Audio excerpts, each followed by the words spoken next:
This segment is brought to you in part by the Canadian Historical Arms Society, owners of the Genesee Range, the premier recreational sport and training facility in Western Canada. See us online at historical-arms.com. The Quiet Professional, a podcast about law enforcement, security, justice, and politics. We are digging deeper on the issues and going where the information takes us with access to experts and authorities. Welcome to The Quiet Professional. Hey everybody, welcome back to The Quiet Professional. Today is my fourth episode jointly with the Edmonton Police Service, and we're going to be talking about protests and public disorder. I've got two guests on here, and we're doing it through a slightly different forum. This is my usual Zoom forum. The last few with the EPS have been in person, so it might look and sound a little bit different, but this is the fourth episode. So excited to have my two guests here. First up is Superintendent Lance Parker. Lance is a 23-year member of the Edmonton Police Service. He's worked across frontline and plainclothes operations. Several of his formative years were spent in joint operations with our federal police service, focused on gang and drug enforcement. Lance was later promoted to a duty officer position and responsible for management of all operational activities citywide during shift. Currently, he oversees 2 of our 6 patrol branches and has nearly 2 decades in our Public Safety Unit, of which he currently serves as its executive officer. And second up, I got Sergeant Bill Countryman here. He's the real brains behind the operations. Yes. Yeah, Bill is a 22-year member of the Edmonton Police Service. He's worked in both operational investigative capacities and is currently in the Disaster Emergency Operations Preparedness section, or DEOPS as it's more commonly known. Bill's role within DEOPS is to support the EPS with logistical planning and training in support of major events, protests and rallies, and disaster response. The DEOPS program encompasses EPS officers working within Public Safety Unit, Marine Unit, search manager roles, and logistical support. So welcome to you both. Thanks, Nathan. Yeah, thanks for having us, Nathan. I will say this right off the top. Bill, I mean, you do a crap load of work. It's second to none. Like, I don't know how you do that. Just with all the logistics, planning everything, coordinating people, like herding cats. It's a whole bunch of adults who can't manage their own schedules and own time. So you got to do all that for them too. So kudos to you. And Billy, you do this all within hours. Usually we don't give you days to do this. You do this within hours. So yeah, my hat's off to you. So I try my best on that. So yeah. So yeah, I'm glad we can get you guys in here. You two probably have the most experience, most knowledge when it comes to a lot of the public safety unit operations. And I think this will be really good, really informative for the public to just kind of get a grasp of what exactly it is we're doing when we're out there. Because we're dealing with everything from straight up protests, and sometimes those can get out of hand, to demonstrations, to all kinds of other events, even just big sporting events and concerts. So it's nice to educate people on just what we do. One of the things I wanted to start with, and maybe I'll throw it to you, Lance, just to kind of start talking about this. When we talk public safety unit, can you explain some of the things that we do, some of the things we don't do? So maybe touch on some of the misconceptions about the work that we handle, and we'll kind of go from there. sounds good. And yeah, like I'll start, like you said, I think, and Billy's been around long enough, and yourself too, Nathan, within that world, but our role in public safety unit has changed dramatically since I started 18 years ago in the unit. I mean, when I started, we got deployed to the G20 in Toronto for, I think it was 14 or 17 day deployment. And then when we were back here, we weren't used all that often. And when we were used, we hid in vans, and we were just the emergency push button. When something was going really bad, they pressed the big red button, and then we'd come out. So we've had to really reshape what public safety unit does. And I think it's probably one of the most professional units within North America, the way we operate now, the way we deal with events, regardless if they're, like you said, a concert event, a major sporting event, protests, demonstrations. the product that we put out there now, I think, is one of the best products that we could put out. Professional. Mhm. Our main goal is public safety. That truly is why we're there, is to maintain public safety.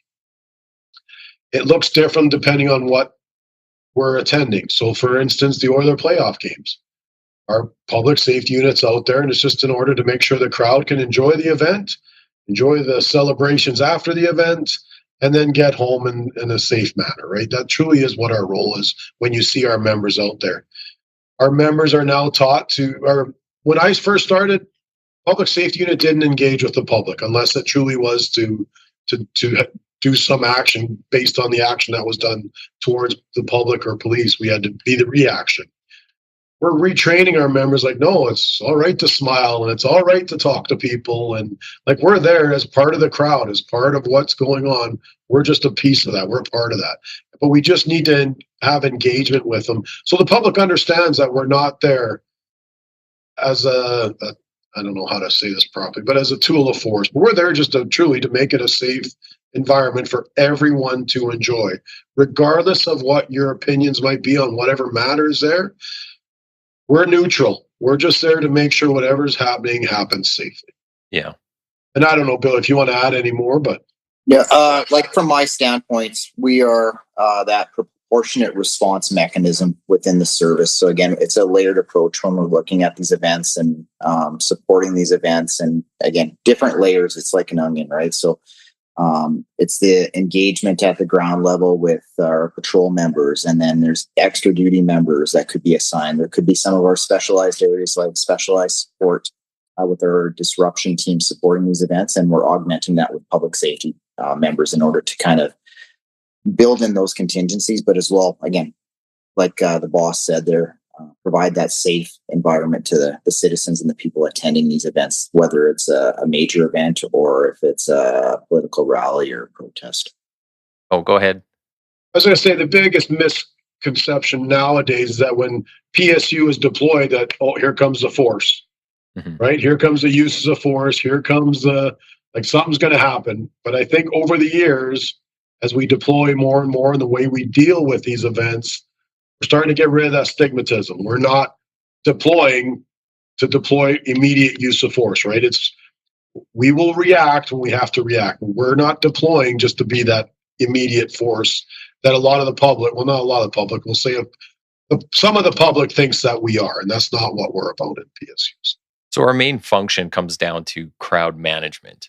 Correct. That's how I've always understood it since I've been in, and that was 2016. So since then, it's been talking a lot more about crowd management rather than just calling it the riot team. Correct. And, one of the biggest events that first one I was in charge of was when Greta Thunberg came here and spoke in regards to the environment. And that event, I think, had 17,000 attendees. Like, it was massive. And we had our PSU teams deployed. I think we had MBT, our mountain bike teams, CMTs. That was a phenomenal event. And I always measure success by afterwards. And you look at like the Black Lives Matter, the Defund the Police movement, the Greta Thunberg, the Yellow Vest movements, Jericho, all of the media after was not about police, right? It was about the event. And that's how I measure success, is that the aftermath is always about the event and not about our police action. So I think that speaks volumes to the professionalism we have in PSU now and how PSU operates today. So, do people give enough credit, do you think, to the deterrent role that is played by PSU being out there? So sometimes I hear criticisms of the number of people we might have, but then you got to think, I think some of the stuff that gets missed into discussions is how many people we're actually policing and how few police officers we actually do have.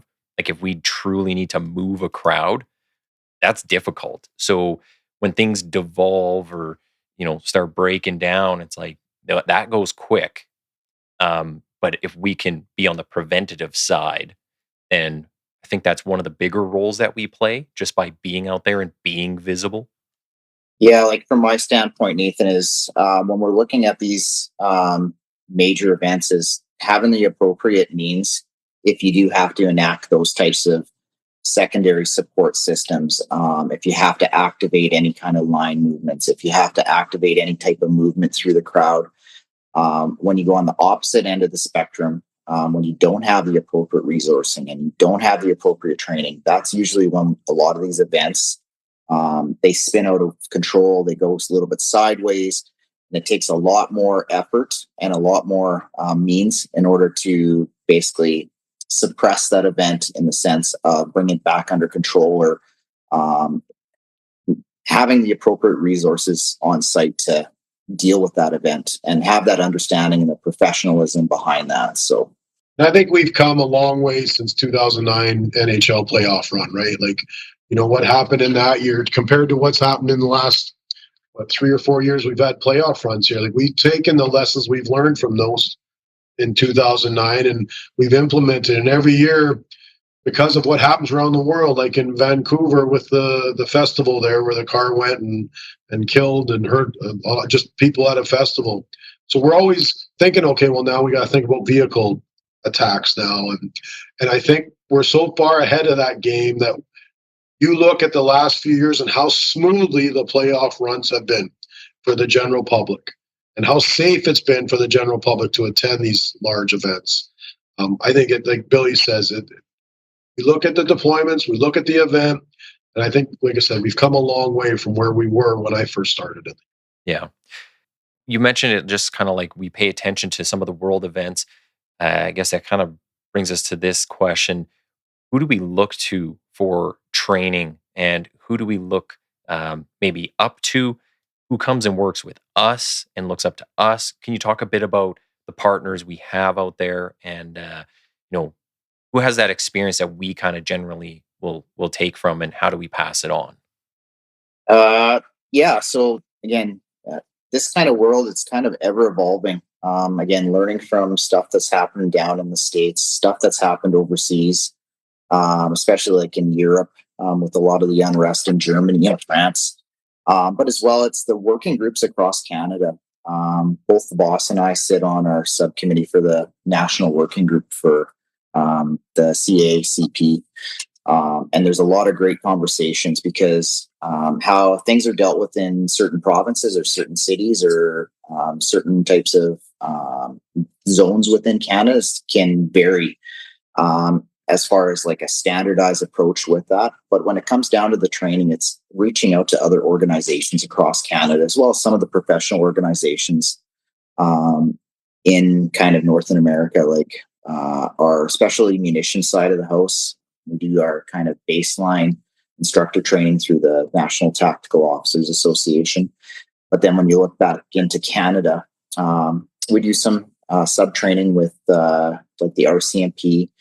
We do send members to assess other courses with the RCMP Winnipeg, Vancouver. We just hosted a course with our TAC Advisor course in which we brought in, it was about 18 members from across Western Canada, from Calgary, Vancouver, West Van, Saanich, Victoria, Winnipeg, as well as our own EPS members. And it brought everybody in the room talking about the needs and basically the gaps in each of the programs and how they can expand, as well as we open up those programs to some of our provincial partners to get those experiences and exposures to them, to give them a better understanding to build their programs. From my office standpoint, again, we work with our major event and festival and events civics committee. So again, dealing with the playoffs, all of our major events and festivals throughout the city, from Heritage Days down to Churchill Square events, like Symphony in the Square and all that kind of stuff.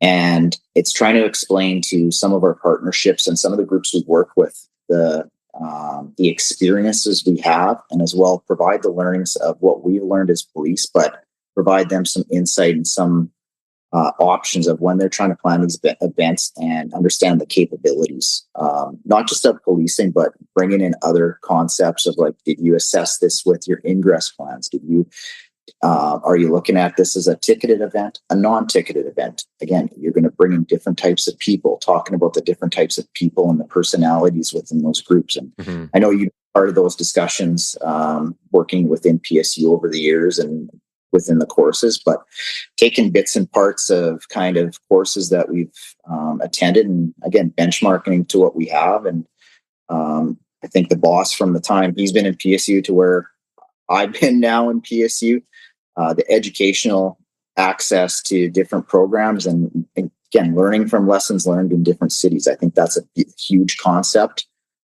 With that, there's not really a standardized model, unfortunately, and I think we're just adapting around what we're seeing in the world. Yeah, I was going to say real quick, just before you jump in, Lance, just one of the things that surprised me in some of the discussions, I think it was around the Ottawa deployment, was that we didn't have so much communication across Canada. And when we started working with other services across the nation, there was a lot of differences in how things are just run, how the structure of things existed, some of the line movements, like whatever it might be. Some people deploy with tactical teams, some don't. Like, I was kind of surprised by that. And that wasn't that long ago. But I know that's something that you and you guys both have been kind of working on with these committees. But I just thought it was kind of surprising. Like, even up until recently, it takes like a lot of these big events to happen before real change occurs. Yeah, and I agree in everything Billy said. Like, Ottawa is a prime example of Billy's talents there. Like, we had to put together within hours to have a whole team on a plane and flying out to Ottawa. And again, that speaks volumes to Billy and his team there for building that. But yeah, we're trying to get, because I noticed that when I went to the G20 in Toronto there in, when was that, 2009? And just, we were working with another team, and it was completely different.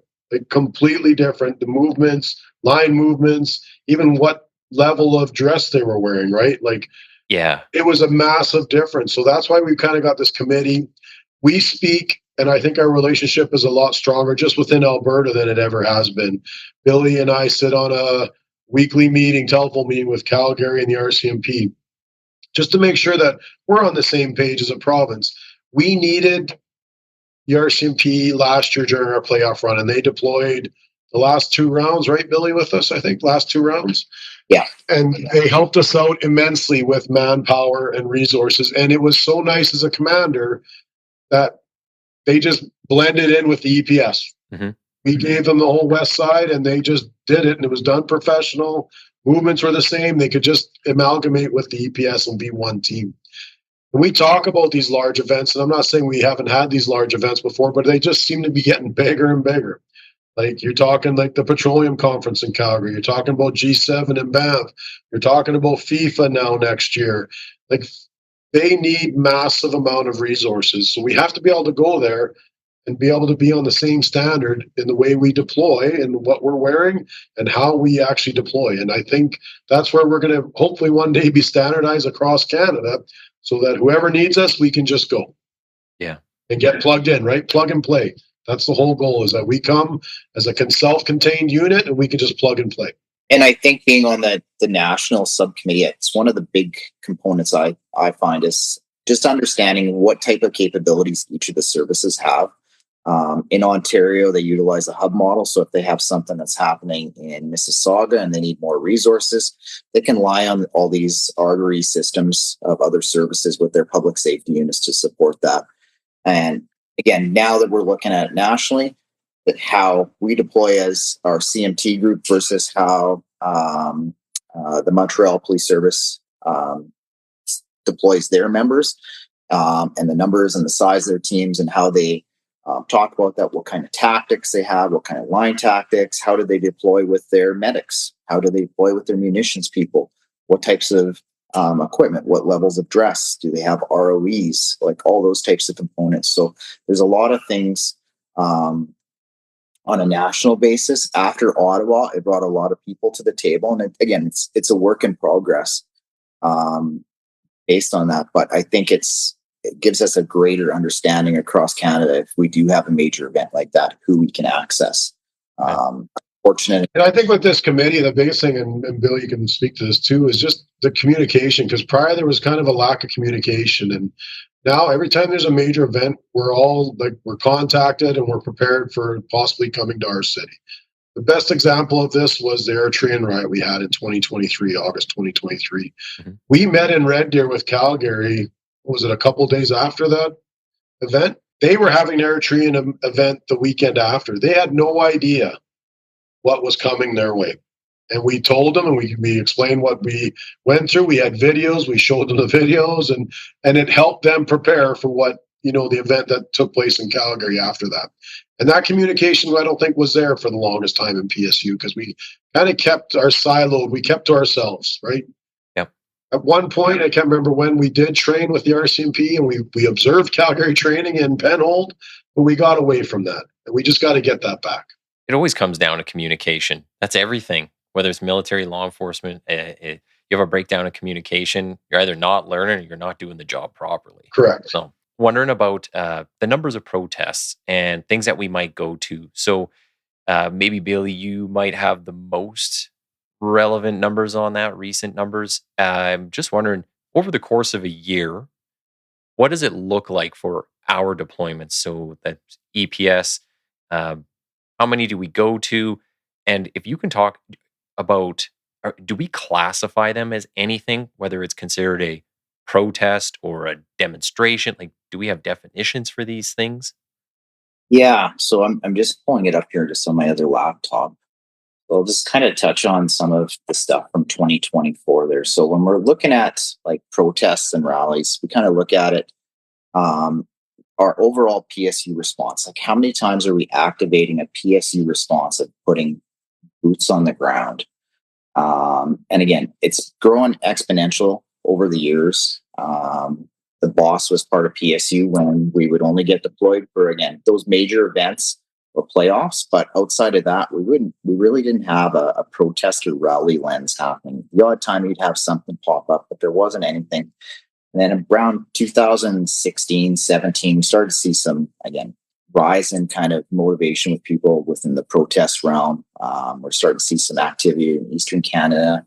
We moved towards like 2019 with Yellow Vest, moving into COVID protests, again, moving into Black Lives Matter, moving into some of our Indigenous protests and stuff from the West Coast with the Wet'suwet'en. Now, again, we've seen an increase over the last 2 years there with our Palestinian events, which were occurring every weekend. And it's sporadic with the number of times we would deploy versus not deploying. So when I'm looking at kind of overall physical deployments for Public Safety Unit in 2024, we're looking at roughly about 32 deployments.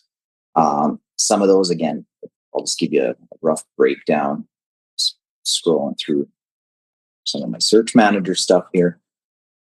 But yeah, like going back into 2024, again, we're looking at stuff like the Eritrean event, which was another smaller event. And then we had a larger event, which was a spin-off from the 2023 Eritrean event in August, which we declared basically two riots on the same day. But it was a spin-off event, and making sure we have adequate resources. We've had Palestinian protests. We've had supporting the Indian High Counselor when they attended. We have dignitary visits where we support with crowd management around when the PM comes, or again, people of certain levels in the federal government where the RCMP requests mutual aid requests within our area. Axe attacks type protests. We've had stuff from other national governments of people attending, like from Poland, the consulate people. So again, we look at the unrest that's happening in those countries, but as well, we look at the unrest, how it could affect things in Edmonton. A lot of our events they're split kind of almost like 50-50. If the Oilers keep going to round 4, it's really good, right? But again, if we only make it to round 1, we're probably going to have a higher number of protest events, just to kind of augment what those numbers are on a yearly basis. Well, I think one of the interesting points on that is, I would say most of the public doesn't realize that we deploy for half of these things. Just some guy coming in from Poland or India, like, why would we deploy police for that? But they don't have that bigger picture on the geopolitical side of things. So they don't realize that we're deploying members, and these are members that are in patrol or fill different functions. So they're doing this in addition to their normal job. So you're not, you're taking time away from your family, rest. Like some of these deployments too, when you talk about the Palestinian events, the convoy stuff from COVID, these were like every single weekend.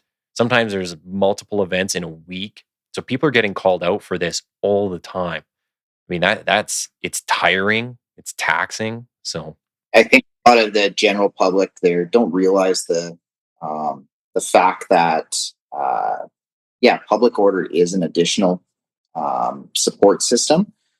But if we're looking at supporting these events with operational working resources, that means we don't have operational working resources to support just regular run-of-the-mill general operations. And the boss could probably speak to this concerning with our Eritrean event, where that event had the cascade effect of affecting the whole city's operational response for the day, because it wasn't just PSU resource. It was divisional members that were deployed in our basic emergency crowd control gear to support as a force multiplier, which drastically affected all the other resources in the city, from patrol to tactical. Basically, if you could put on a helmet and hold a shield, you were probably going to be getting deployed to that event. So prior to that, so speak about fatigue, Nathan. That's a great point. One of the best examples was when Black Lives Matter happened. That was a 14-hour long event. Same members. And it's one of the mistakes I made as a commander is I forgot about our MBT team. They rode for that entire time, and I never thought about giving them a break. Yeah. So there's no food, no water. They just rode their bikes. And you look at how many kilometers we covered as the march went from downtown across the river, back downtown, back across the river. I can't remember the amount of loops we did, but we did quite a few loops. You talk about, Billy brings up the Eritrean riot. That event, initial deployment was at 7 a.m, Billy. Yep. And then and we thought, okay, we're going to build up our membership as the day went along. That was the original plan. Again, a failure on command staff, because we were looking at the resources and the availability of members and just fatigue. And we thought, we'll start off, we'll bring in more members, we'll start shifting in and out. And Billy said, that was kind of 2 riots in one day, but that was a continuous event from 7 a.m. until 8 at night, 9 at night. We tried to give a break so members could just decompress for a few minutes. And in the middle of that, we had an emergency declared by a member that got stuck between both groups of an event that was 3 hours prior before the event was supposed to take place. Yeah. That not only put a strain on resourcing within the city of Edmonton, it actually shut down our CAD system. It shut down the emergency system in comms, because there was so many radio transmissions and people responding and vehicles going that the general public doesn't realize the impact that event had on their safety. Yeah. Even if they were nowhere near the actual event. If you were in the city of Edmonton, your safety was put at risk, because now that one event affected all of our emergency resources. EMS, fire, police, transit, everyone was affected. Mm-hmm. And that's what I don't think the general public realizes. Just because you're not near the actual event, physical location, doesn't mean it's not affecting your possible safety.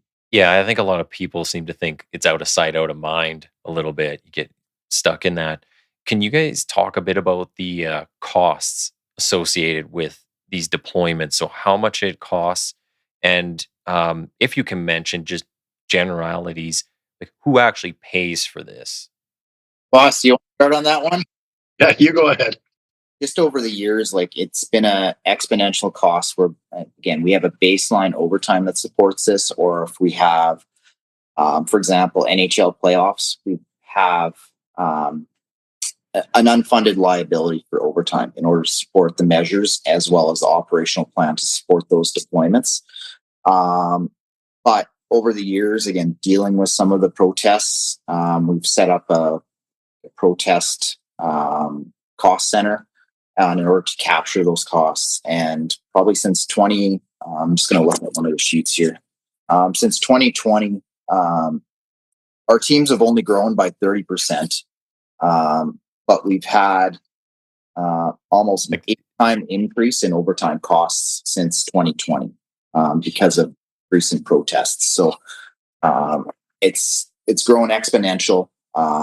Looking at between rallies versus major events, it's been identified as an issue. And at one point during 2024, we did have funding from the provincial government because they were seeing the strain that it was putting on, because you don't have the financial means, you won't have the resources to put out there and to draw from your operational means to support that. You're now basically stealing from Peter to give to Paul necessarily. And you're then putting your operational members at risk. So I'll let the boss cover off anything else on that. Well, like you said, you're looking at, like, in patrol operations alone, we're short. Every day we're putting out overtime calls just because how short we are. So you look at events as simple as Billy's mentioned a few times, the NHL playoffs. Like, that is going 4 rounds the last few years, and that is such a strain on our members because members are doing their normal roles in operations, investigative roles, administrative roles, and then going out and doing this after until 11 o'clock at night, and then getting up the next morning and going back and doing their normal roles. So we talk about member fatigue. Again, I go back to Black Lives Matter. That was 14 hours of members standing on the front line and just being told horrible things, and for 14 hours, they stood and took that. And then we had to spool back up the next weekend for a possible another one. And how do you get through to the members mentally saying, okay, like, we're going to get through this again. It's going to be a tough haul because we know what to expect.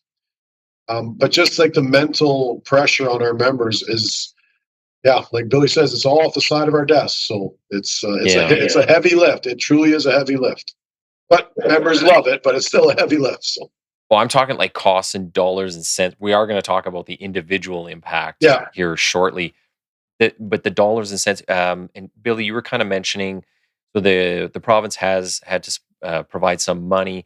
When you talk about the Oilers games, like, is there a cost sharing in that at all? Or is that just the city pays for members? Or does OEG or somebody else pay for members to be out there? Yeah, so the way it works is on the physical footprints, OEG is supported with our extra duty detail resources. So again, mostly people in patrol uniforms supporting Rogers proper, the Moss Pit or Fan Pit area, and then as well Fan Park to the east of the location. So there is a deployment model for those, but it's a very minimal model based on the type of event. And again, I would prefer to have a larger amount of members as part of that EDD component because it does spill into that area outside of those footprints. Now, outside of the footprints, it's augmented through some of the divisions changing up their shift hours in order to support with operational resources. If it's mountain bike resources or beat members coming down or disruption members, dealing with, again, further engagements or public interactions on the LRT and that kind of stuff. So that's kind of that next layer of that response. And then kind of the final layer of that is allocating with your extra PSU resources for these events. And these events, we wanted to start off kind of as a gradual skill set of the deployment model, kind of going into this last year's playoffs and our first home games here. I think it was game 3, game 4. We were seeing the same volume of people we were seeing in round 4, game 6, game 7. And at that same time, we were managing a protest and rally down at the legislative grounds and basically cut resources from that because we weren't really having any issues down there and reallocated. When it comes back to a funding, paying it back, the footprints are paid by OEG or their group with that. Otherwise, the other operational expenses for this, it falls within an unfunded liability. At the end of the year, they look at it and they, again, if there's leftover overtime in this area, so on and so forth, they go there. Sometimes the city supports with certain measures and cost sharing on that. I personally think there should be a greater emphasis put on the cost sharing between the city and then leveraging OEG. That's my opinion on this. We do a lot for that area, and the cost sharing is very limited.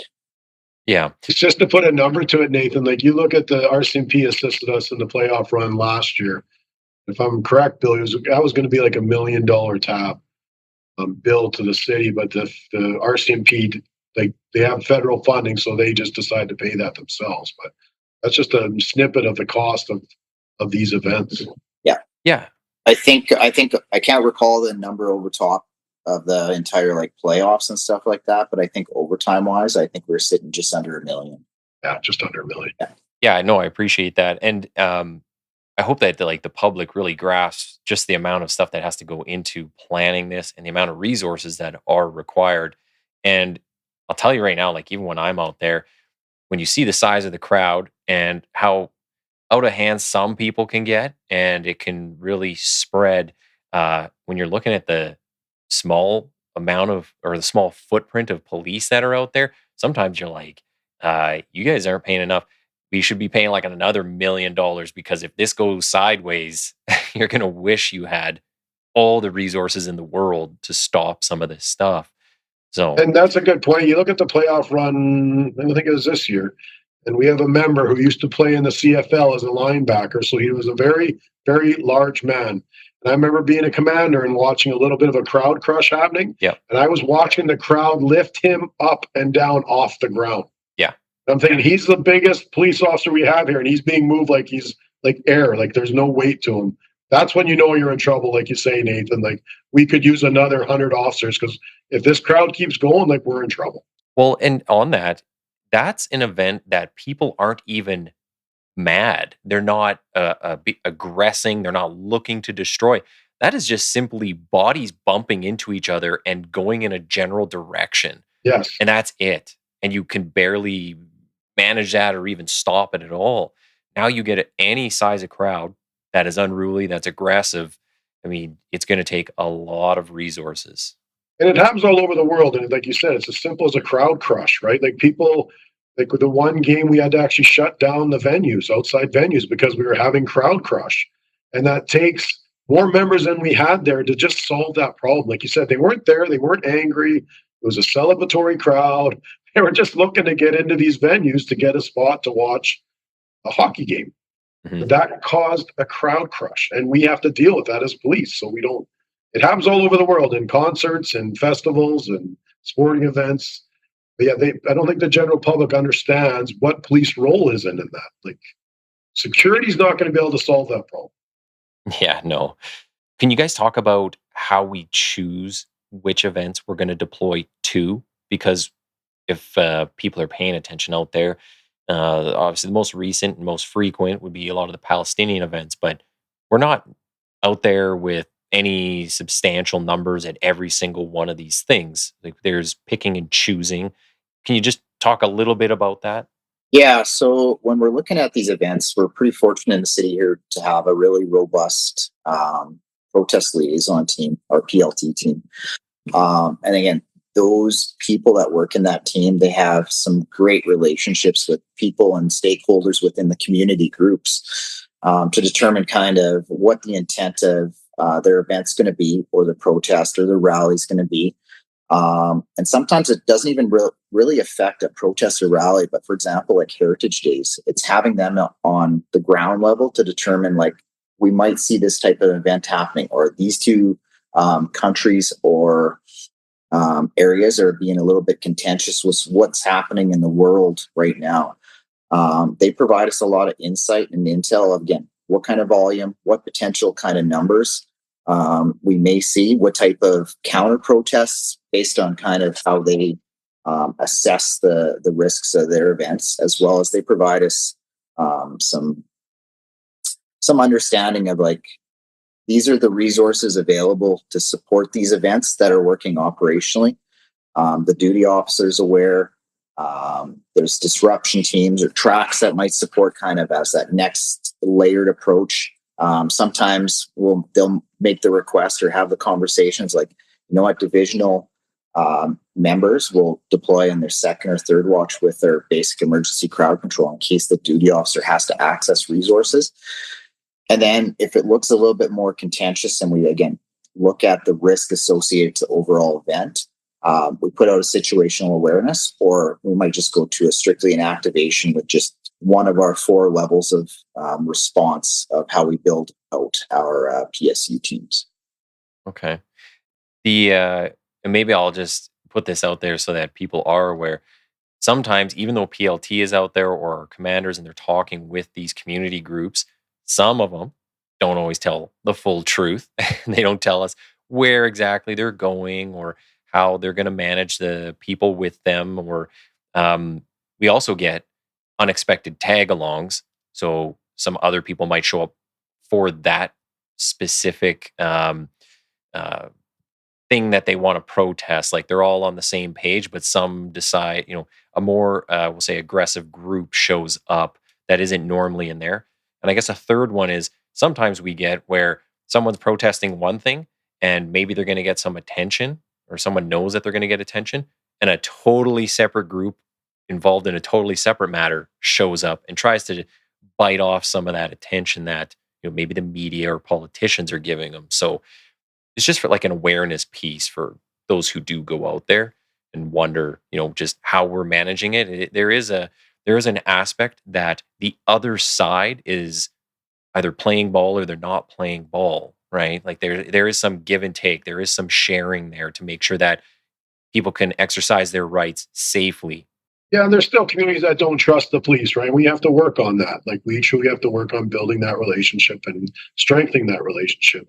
And I agree. A lot of these events that I've been in command of or been a part of have been truly peaceful, amazing events. Like the messaging that gets out there, but then, like you said, it's that group that kind of infiltrates within it that has a completely different agenda, and they want to make it all about the police and maybe whatever mandate or mission that they're trying to get across, which has nothing to do with the original event. And we see that more and more often. Yeah.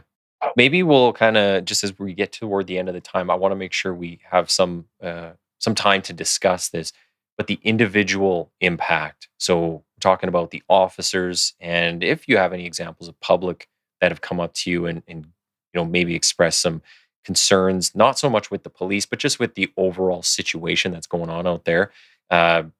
Lance, you were mentioning about the BLM takeover of downtown and some of the stuff that was being said to members. I was present at this.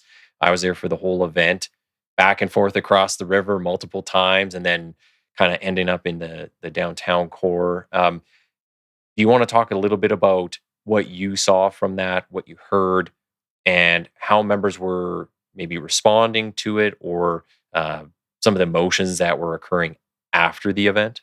Yeah, you bet. And like that event, I think speaks to our professionalism. Like what we all went through that night for, I think it was 12 or 14 hours, was mentally straining on all our members. To be attacked, like verbally attacked for that many hours is tough. I don't care if it's in a sport or if it's any kind of professional setting. To be attacked verbally for that many hours and to remain as professional as our Edmonton police officers did was unbelievable. Unbelievable. The one event that really brought it to light to me, other than that one, was the Eritrean riot. And we did a debrief afterwards. We've gotten better with mental health and just checking in on people. So we do debriefs now. And after the Eritrean riots, we held a debrief with everyone that was there because there were some mistakes made. And I own some as a commander on just the deployment model. But it's the first time in my career where I've heard a member saying that they were scared. And it was a patrol member that ended up in the middle of that crowd of 100 or 200 on both sides, and things being thrown from every direction they could turn, and to actually hear the words that they were scared. I've never heard that before in my career. But you can understand that we've never seen anything like that in Edmonton, right? So I get where those members are coming from, but we have to deal with that, right? And we did, and I think we did quite a unbelievable job that day. But to hear those words, I thought was new to me as a police officer, as a commander. And I don't know, Bill, if you want to add to that, but yeah, like my experience with that night, I was working as a munitions person, and when things went a little bit south after the grounds let go, again, people driving up the street, bodies hanging out of cars, yelling at you, some of the worst things you'd ever hear.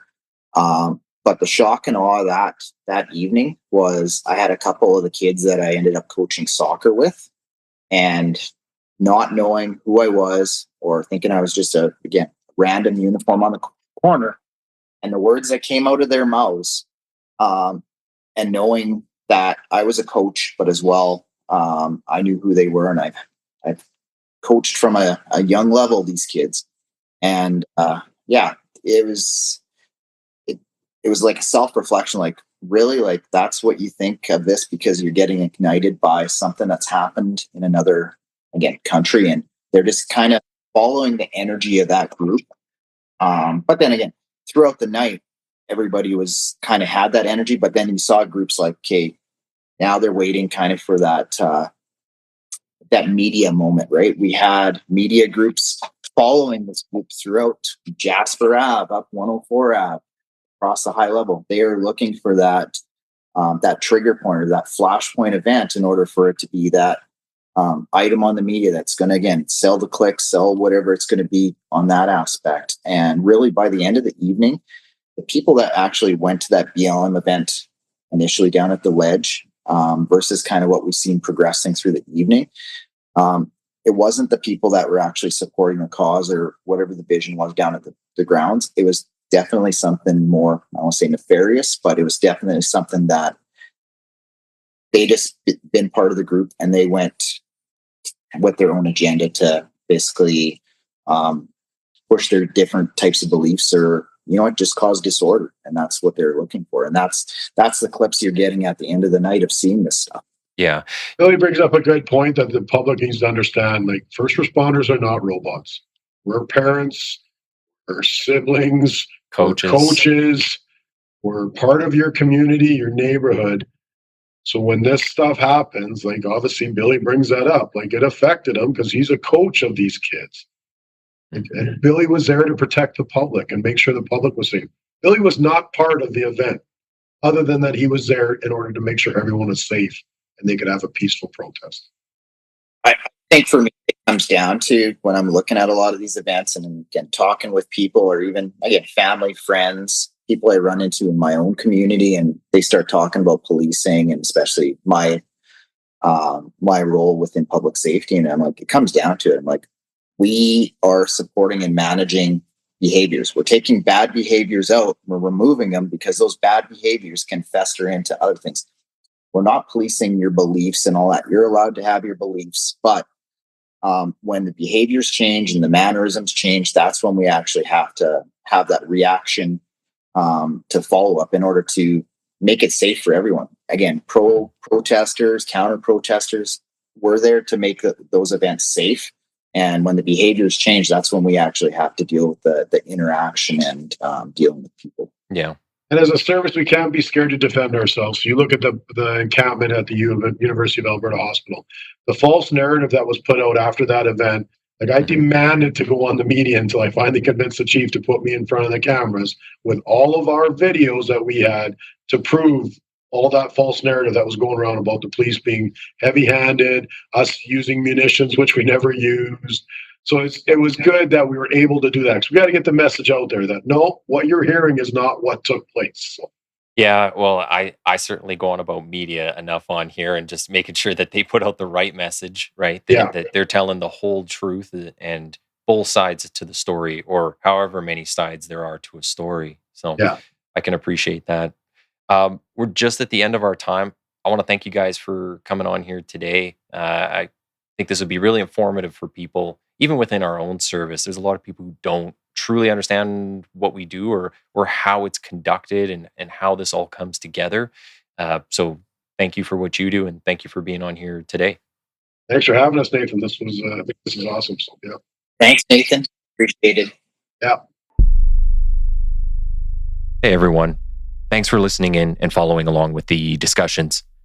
Be sure to click the follow or subscribe button on your respective listening platform.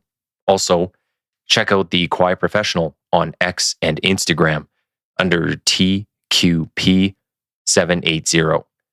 And most importantly, please share where you can. Everyone has a part to play in getting these education and information pieces out there, so pass it along. Thanks again.